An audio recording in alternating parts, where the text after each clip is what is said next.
Welcome to Going Deeper, where we dive into the heart of all things earth-friendly and humanity-driven.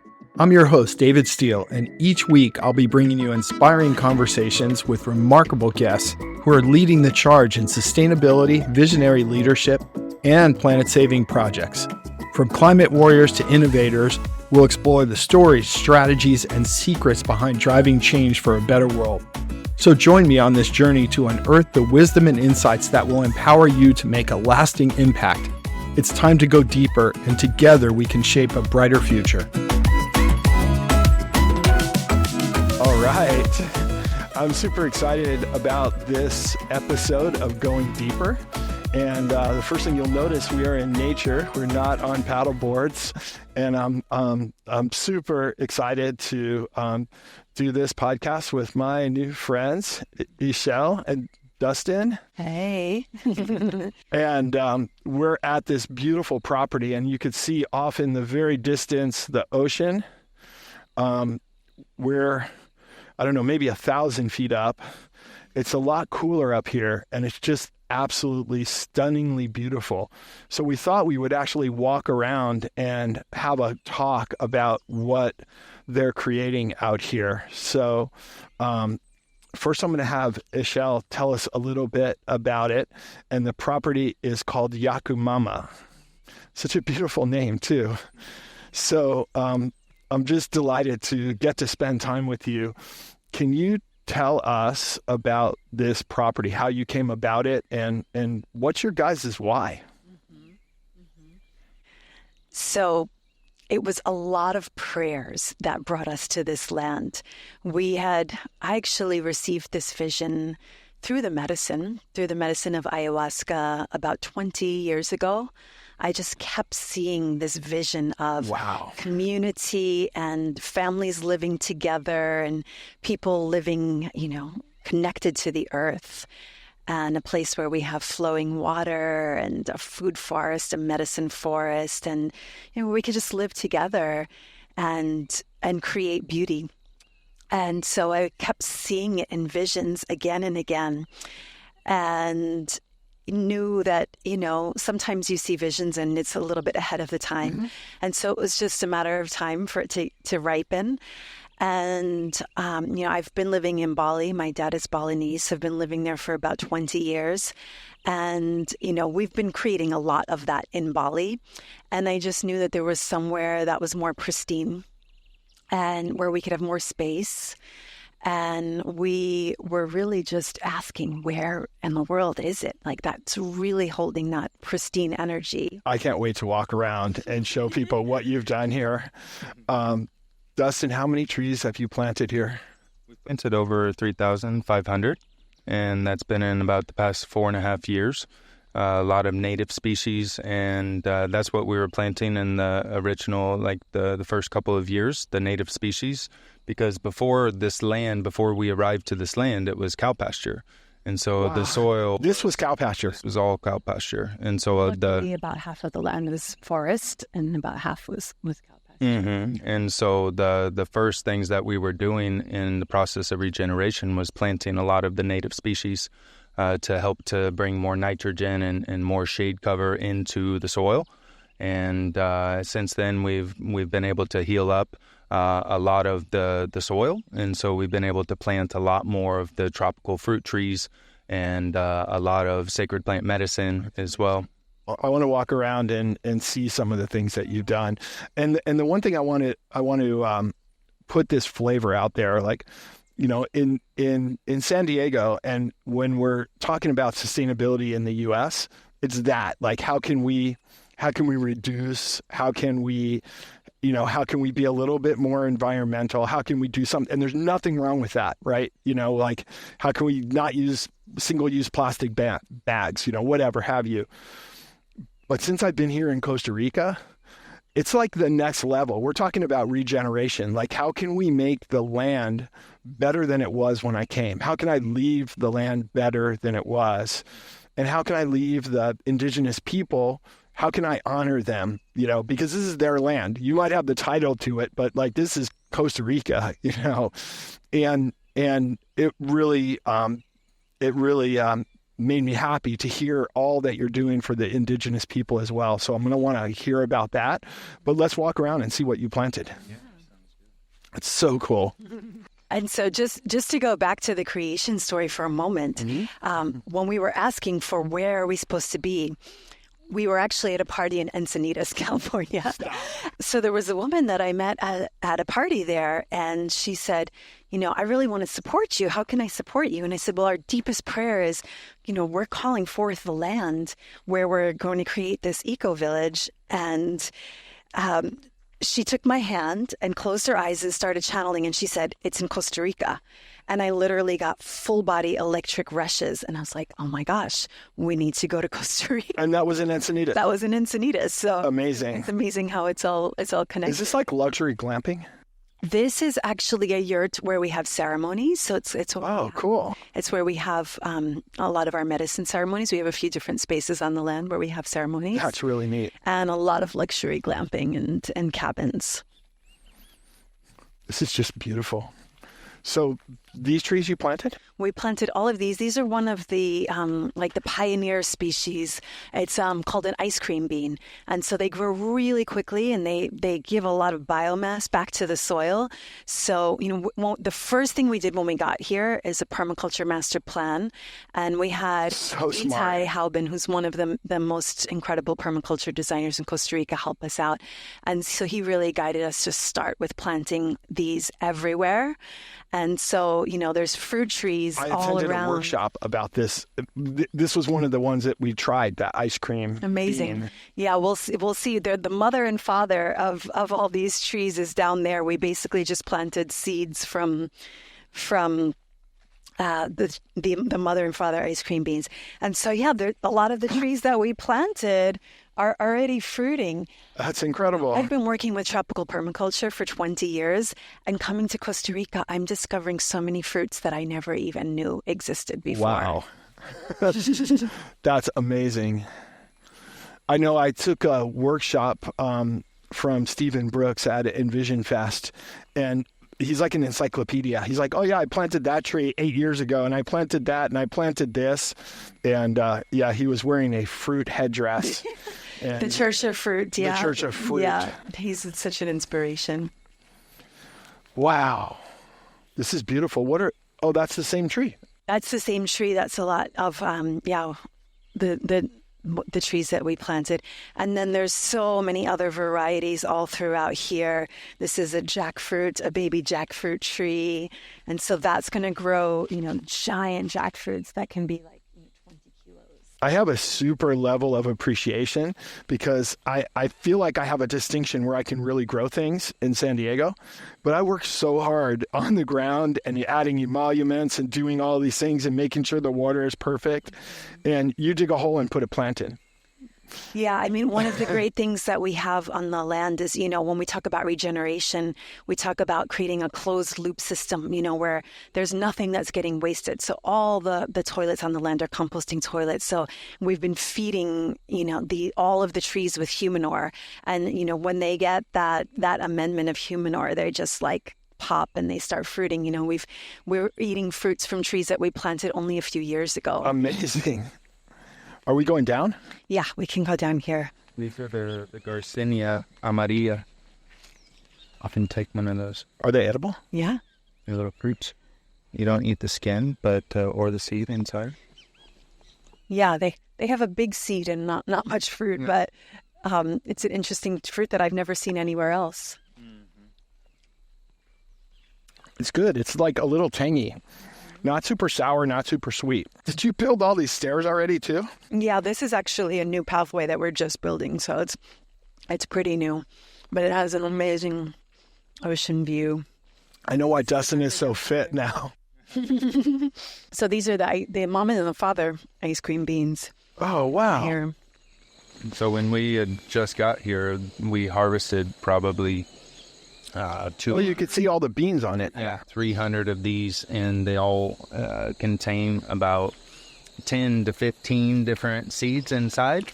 And so Ixchel and I were just eating all the ice cream beans and planting them in little bags and taking care of them. And We waited until they grew up to be about a meter and a half.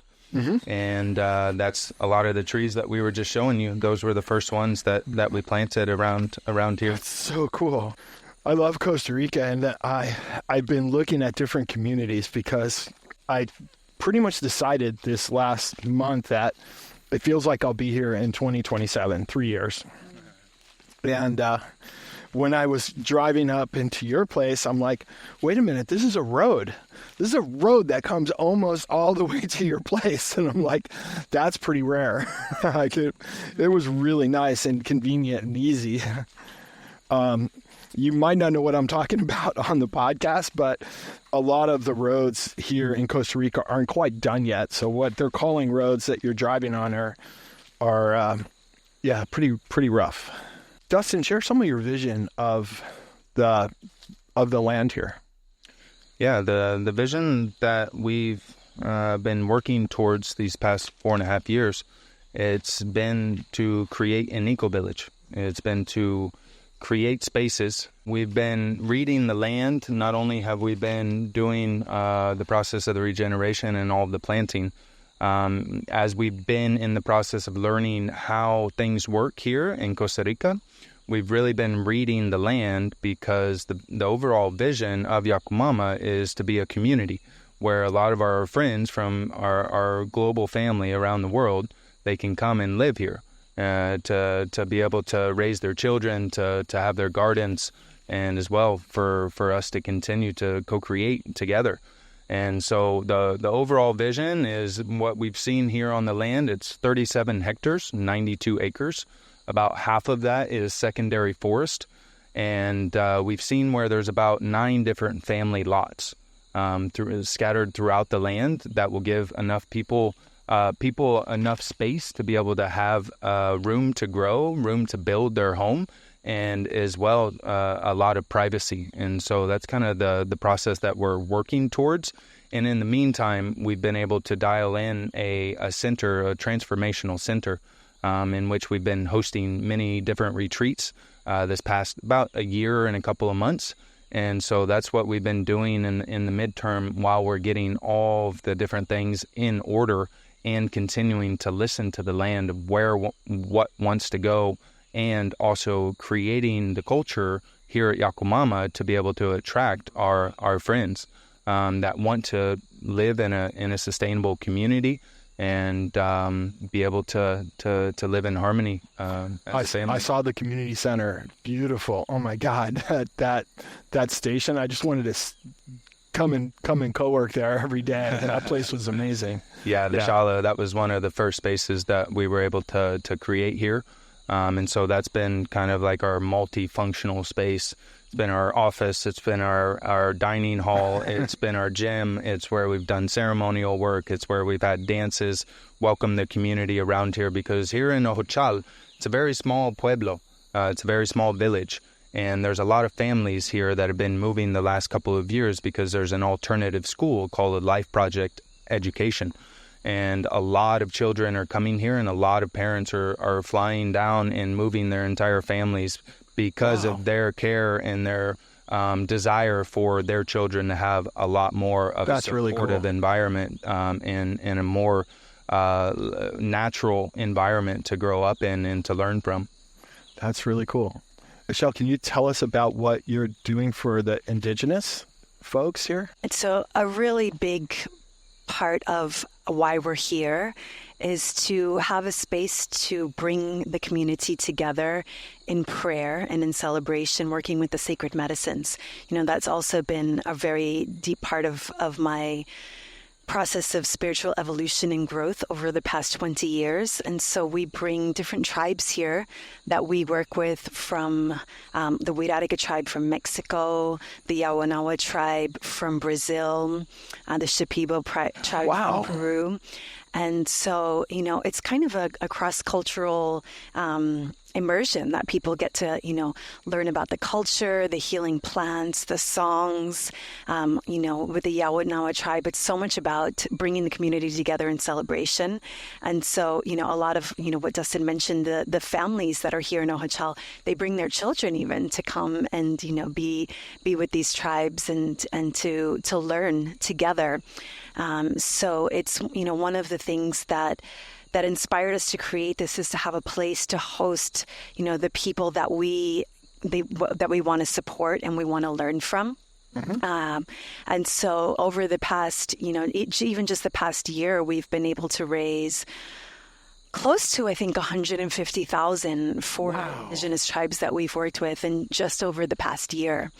And so it feels really good that we're able to give back. And that's part of the process of regeneration.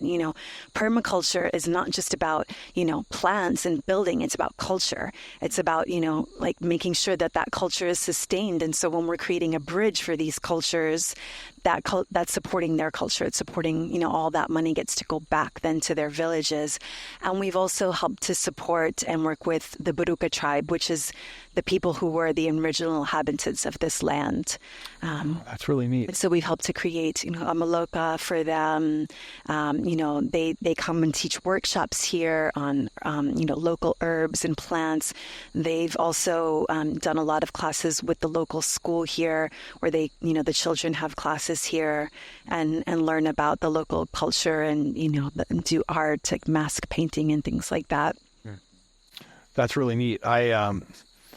I love how you're contributing back, because that's what it's about. It's about community. It's like how can we bring those people in? And it's interesting that they're finding that they can also come here and use the land and the resources as well. Because it's like, we're borrowing nature from our children and our grandchildren. The better we take care of it, the better we're giving it to them.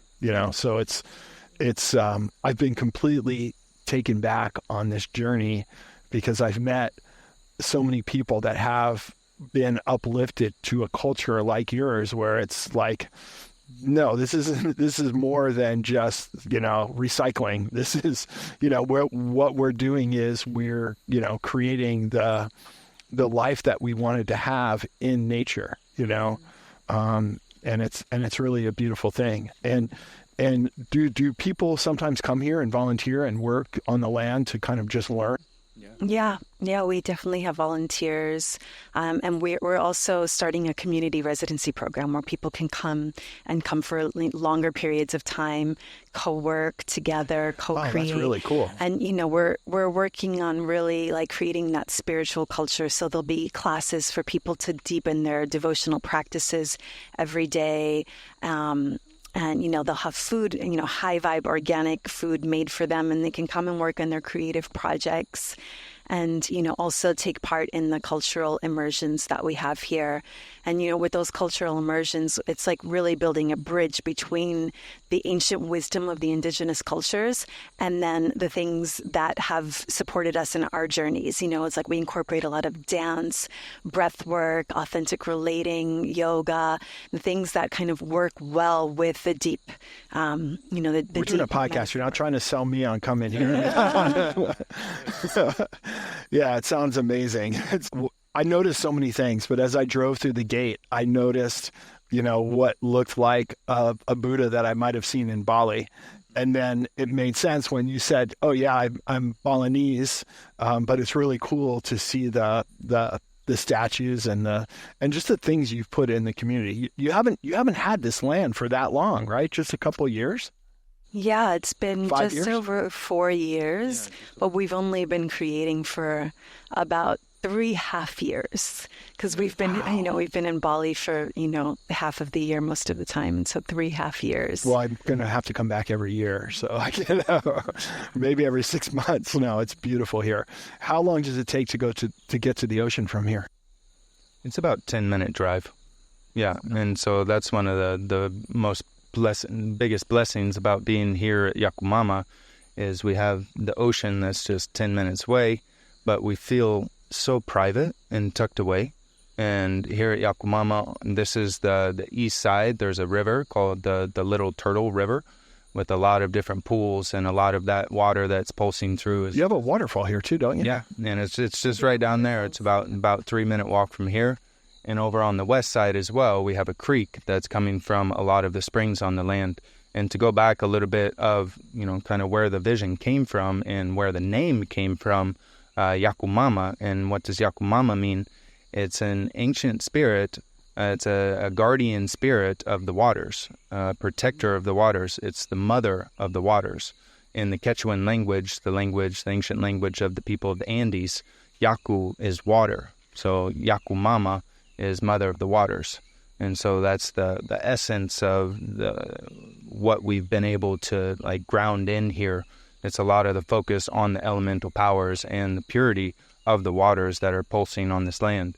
And that's another one of the big blessings of what called us here to this land was the spring water that's on this land. Yeah, my understanding is Costa Rica has some of the cleanest water. Some of the most crystalline, the sweetest, and just that was one of the things that really guided us here to this land is the purity of the nature and the way that the Costa Rican government has protected and preserved a lot of this beautiful land. And the development and all the regulations, you need a permit to cut a tree, to officially, legally cut a tree. I love that. Can't build anywhere near the ocean. So this is one of the most potent places on the planet that I personally found, and I've traveled a lot. It's like the frequency of nature here is so pure. And the abundance of the waters and just the abundance of wildlife.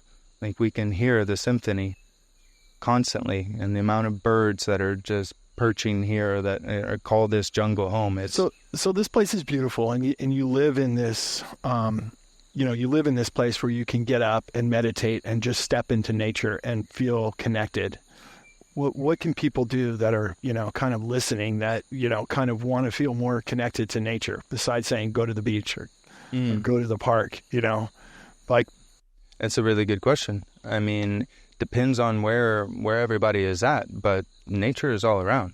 We all live in nature, even if we are in a city, but if we're living in a city or we're living somewhere where we feel a little bit disconnected, there is a necessity from my standpoint, and this is what I did when I used to live in cities, to get out and to go to the mountains and to go to the river and to go on the hikes and to go to the ocean, to connect in with the elemental forces and that crystalline frequency of nature. And so, sometimes it takes a little work, but the more that you do that, the more that you can connect back into this pristine frequency, and the more that you might feel inspired to spend more time and potentially move out of the city and feel where you really want to live. I mean, that was the thing that we've done, over the course of many years is we've consciously chose and made the decisions, not always easy, to live closer to nature. I love it. I love it. And follow that heart pulse to be guided here. And it's a big blessing. I love that. Thank you. Yeah, I noticed for myself, one of the few times that I'm really able to quiet my mind is when I'm working in the garden. And it's literally why I do it. It's therapy. Like I do it for the food. It's really cool. I love providing for my friends, but I get down there and I'm only thinking about the garden, whether it's 5 minutes or 15 minutes or 45 minutes. It's I live in the city, but yeah. So I think that, if I planted 3,500 trees, I would be resonating at a new level of feeling nature, and I just appreciate everything you did. Let's go down. These mountains here are part of what's called the Paso de la Danta. And so it's a wildlife corridor that comes from the Osa Peninsula. The Osa Peninsula, which is only a few hours south of here, we can see it from up there, is the 5th most biodiverse place on the planet. I went there, yeah. And so there's this corridor is so important to protect because it's where the jaguars and the pumas and where the animals migrate from the Osa Peninsula all the way up to the north of Costa Rica. And so, a big part of why we feel like we've been called here as well is to be guardians of this mountain, to make sure that this land is protected. Look at this trail. Look at this path. This is incredible. It must have been amazing the first time you came down here together. Oh my God. So there's a nice big waterfall like right up there if you want to go. That's really cool. I don't know how loud it is now with the water there, but this is so amazing. We are so blessed. Thank you guys so much. I just appreciate you more than I could ever say. I love what you're doing. I love what you're creating. I love what you've already done, and we can have a whole episode about your amazing culinary restaurant and healing elixirs and all of the things that you create as well. But yeah, I just want to say thank you. And we're going to have in the show notes all the links so that you can come and check out this beautiful land. Yeah. Thank you so much. Thanks for joining me on this episode of Going Deeper with David Steele. I hope you found inspiration and insight to fuel your passion for a better world. Remember, change starts with us, and together we can be the driving force for a brighter, more sustainable future. So until next week, keep your hearts open, your minds curious, and your actions aligned with the planet's well-being. Stay committed, stay conscious, and let's meet right back here next time for another deep dive into making a difference.